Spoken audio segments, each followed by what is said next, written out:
আজকে সকাল সকাল ছাদে চলে আসলাম লাল সিম হারভেস্ট করব। এই থোকাটা আমি বীজের জন্য রেখে দিয়েছি আলহামদুলিল্লাহ। তারপরেও আরও কিছু পরিপক্ক হয়েছে, আমি এগুলো তুলে নিচ্ছি এখন।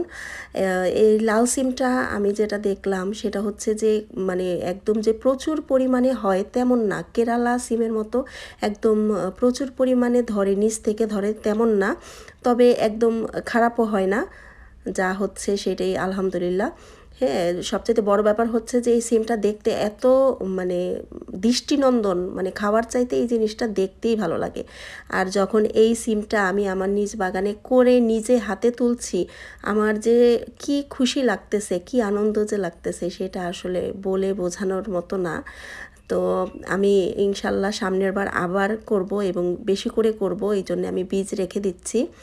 আরেকটা গাছ থেকেও একটুখানি সিম আছে, সেটা তুলে নিচ্ছি।